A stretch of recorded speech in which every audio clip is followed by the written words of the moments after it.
Hola queridos amigos, hoy quiero hacerles y presentarles una breve biografía de San Agustín. Ayer celebramos el Día de Santa Mónica y hoy 28 de agosto estamos conmemorando la muerte de este gran y espectacular santo de la Iglesia Católica.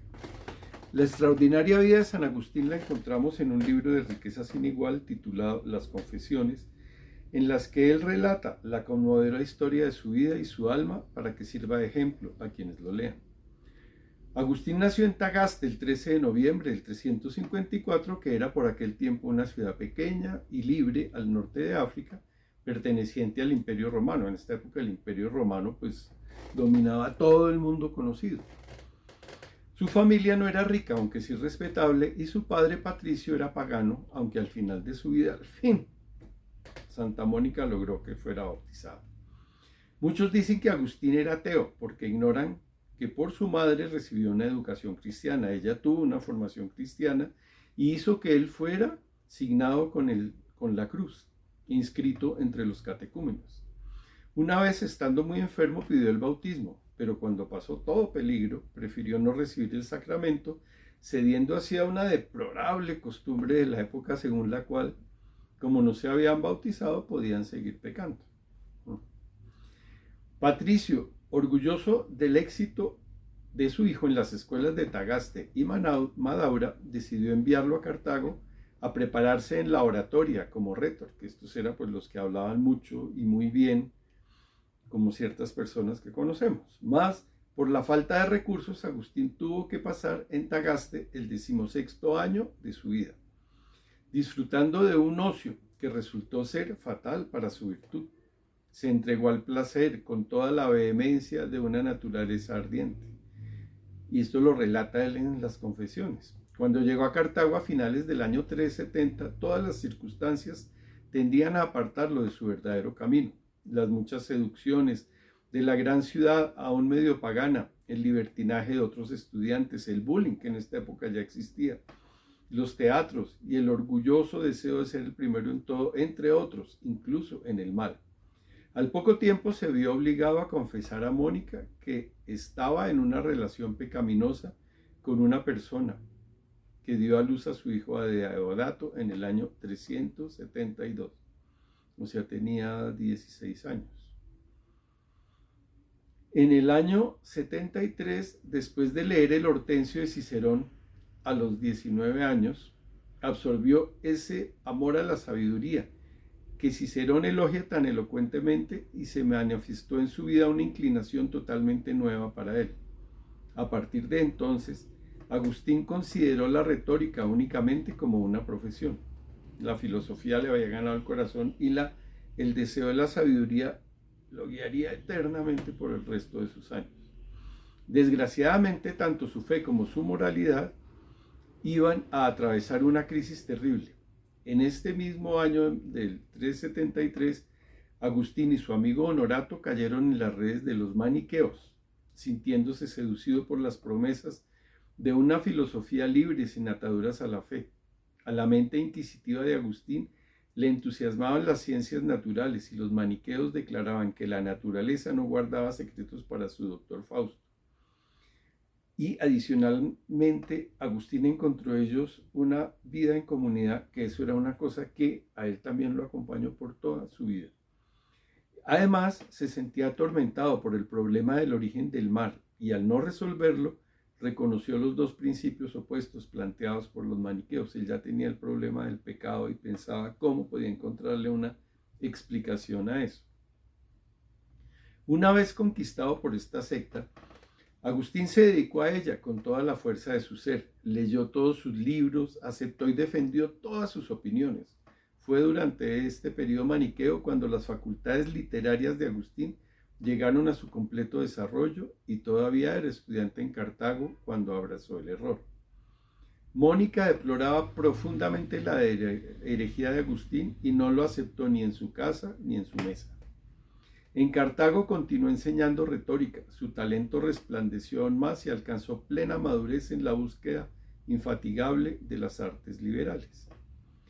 Fue en este momento de embriaguez literaria, cuando acabando de completar su primera obra sobre ascética, ahora perdida, empezó a repudiar el maniqueísmo. Las enseñanzas de Maní habían distado mucho de calmar su intranquilidad, incluso cuando Agustín disfrutaba del fervor inicial. Él mismo nos explica el porqué de su desencanto. En primer lugar estaba la espantosa depravación de la filosofía maniquea. Destruyen todo y no construyen nada.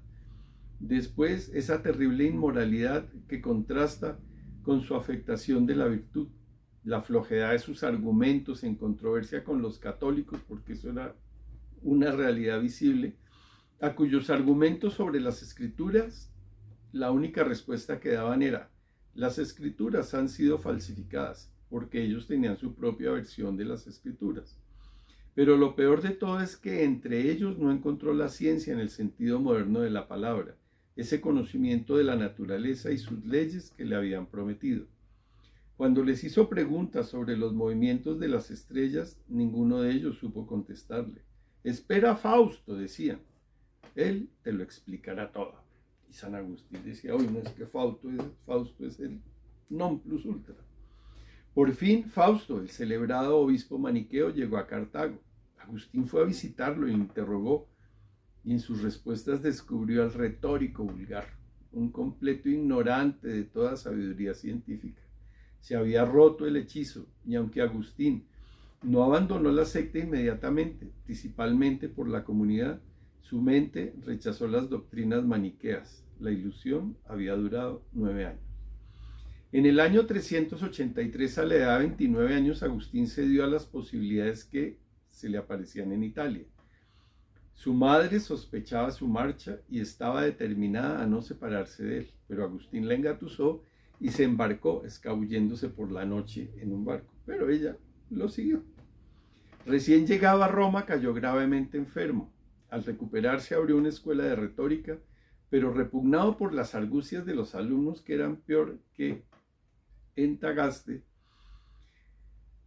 que le engañaban descaradamente con los honorarios de las clases, presentó una solicitud a una cátedra vacante en Milán, la cual obtuvo. Ahí le ayudaron los maniqueos. Como preparación para la corte de Milán, le recomendaron que escuchara al obispo Ambrosio, que era el contradictor de Valentiniano II, que era el que manejaba el imperio italiano en esa época. Le dijeron: vaya y mire cómo habla Ambrosio, para que usted sepa cómo poderlo controvertir. Y lo que sucedió es que se sintió tan cautivado por el santo que comenzó a asistir con regularidad a sus discursos. Sin embargo, antes de abrazar la fe, Agustín experimentó una lucha de 3 años en los que su mente atravesó varias fases distintas. Primero se inclinó hacia la filosofía de los académicos con su escepticismo pesimista, después a la filosofía neoplatónica, la cual le inspiró un genuino entusiasmo. Estando en Milán, apenas se había leído algunas obras de Platón y más especialmente de Plotino, cuando despertó a la esperanza de encontrar la verdad. Una vez más comenzó a soñar que él y sus amigos podrían dedicar la vida a su búsqueda, una vida limpia de todas las vulgares aspiraciones a honores, riquezas o placer, y acatando el celibato como regla, aunque todavía era esclavo de sus pasiones. Finalmente, la lectura de las Sagradas Escrituras le iluminaron la mente y pronto le invadió la certeza de que Jesucristo era el único camino de la verdad y de la salvación. Él, cuando las leyó por primera vez, comentó que eran un libro totalmente insulso, que no tenía ningún sentido. Un tiempo después, estando Agustín enfermo, se aprovechó de las vacaciones de otoño y, renunciando a su cátedra, se marchó con Mónica, a Deodato y sus amigos a Casiciaco, la propiedad campestre de su amigo Verecundo, para allí dedicarse a la búsqueda de la verdadera filosofía, que para él ya era inseparable del cristianismo. A Mónica, un santo obispo le había dicho que el hijo de tantas lágrimas no podía perecer. Gradualmente Agustín se fue familiarizando con la doctrina cristiana. Él estudiaba, y la fusión de la filosofía platónica con los dogmas revelados se iba formando en su mente. En el año 387, hacia principios de Cuaresma, fue a Milán con Adeodato y Alipio, y al fin Ambrosio lo bautizó el día de Pascua. Ahí ya cambia totalmente la vida de Agustín, que había iniciado un proceso desde algunos años atrás. Fue entonces cuando Agustín, Alipio y Evodio decidieron retirarse en aislamiento a África. Agustín, no hay duda, permaneció en Milán hasta casi el otoño, continuando sus obras. En el otoño del 387 estaba a punto de embarcarse en Ostia. Ahí tuvo unos momentos con su madre Mónica, pero muy espirituales, impresionantes. Y también, como su madre decía que ya había cumplido lo que ella quería hacer en esta vida, murió. Después de permanecer algunos meses en Roma, navegó a África y al cabo de una corta estancia en Cartago, regresó a Tagaste, su tierra natal. Al llegar allí, inmediatamente deseó poner en práctica su idea de una vida perfecta, comenzando por vender todos sus bienes y regalando a los pobres el producto de estas ventas. A continuación, él y sus amigos se retiraron para llevar una vida en común de pobreza, oración y dedicada al estudio de las cartas sagradas.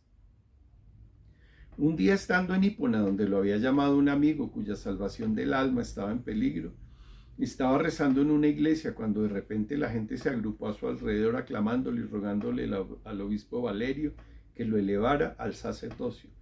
A pesar de sus lágrimas, Agustín se vio obligado a ceder a las súplicas y fue ordenado en el 391. Él no quería ser sacerdote, él quería continuar en su vida de recogimiento, de comunidad, de estudiar las escrituras, pero esa es la vida y esos eran los planes que tenía el Señor para él. El nuevo sacerdote consideró esta reciente ordenación un motivo más para volver a su vida religiosa en Tagaste, lo que Valerio aprobó tan categóricamente que puso cierta propiedad de la iglesia a disposición de Agustín, permitiendo así que estableciera un monasterio. Sus 5 años de ministerio sacerdotal fueron enormemente fructíferos. Valerio le había rogado que predicara por sus grandes dotes como rétor, a pesar de que en África existía la deplorable costumbre de reservar ese ministerio para los obispos. Agustín combatió las herejías que en esa época eran muchísimas, especialmente el maniqueísmo, y tuvo un éxito prodigioso.